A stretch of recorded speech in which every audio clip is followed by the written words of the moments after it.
د احساس خاوندان چرته تللي خیال مې وژني د احساس خاوندان چرته تللي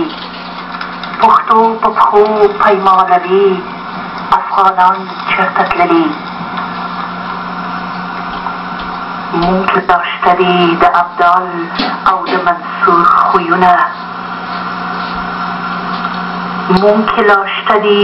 د ابدال او د منصور خویونه څاروانه دغه د غیرت کاروانیان چرته تللي مطربه راشه یو ځل بیا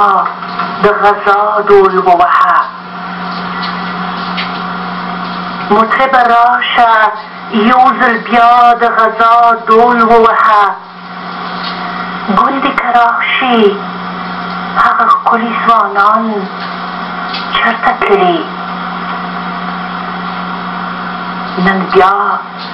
د چا په وینو بله ډیوره په هلته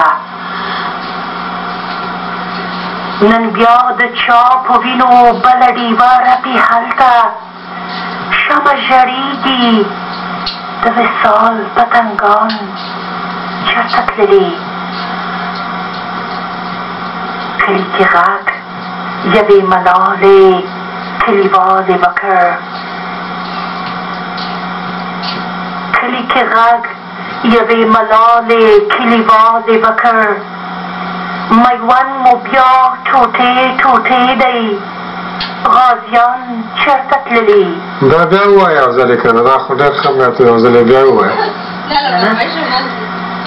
کلی کې غږ یوې ملالې کلیوالې وکړ کلی کې غږ یوې ملالې کلیوالې وکړ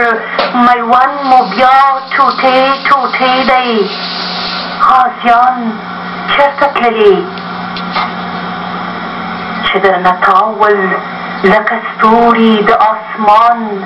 نظیره چې درنه تاول لکه ستوري د آسمان نظیره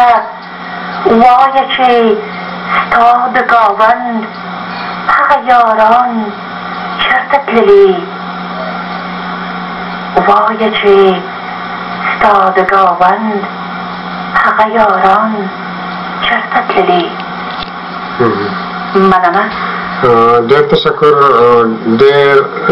ښکلی ګلالی او ښه شعر دی مګر ښه انتخابي شعرونه پیدا کړئ غواړم چې لږ څه ستاسو د پروګرام د مطالبو سره لږ څه مطابقت ولري نه والله ډېر مطابقت نه دا زمونږ وطن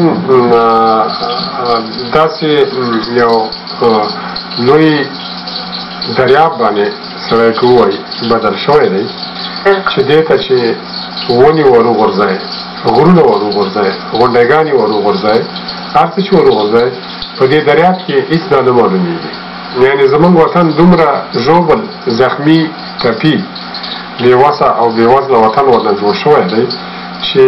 د داستان د مصرۍ د سندرې د ټپې د شعر د نظم د هر څه یوه برخه چې فقط د مغزو کې د چا سره چې احساس د احساس خاوند چې د هرې برخې نه راونیسي په دې وطن کې ځای شته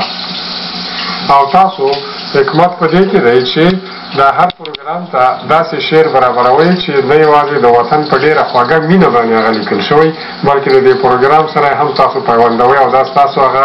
ژورنالیستي او مطبوعاتي حکمت دی تشکر هیله کوم زه کوشش کوم ما سره مطالب ډېر لږ دي خو زما ډېره زیاته مینه ده غواړم چې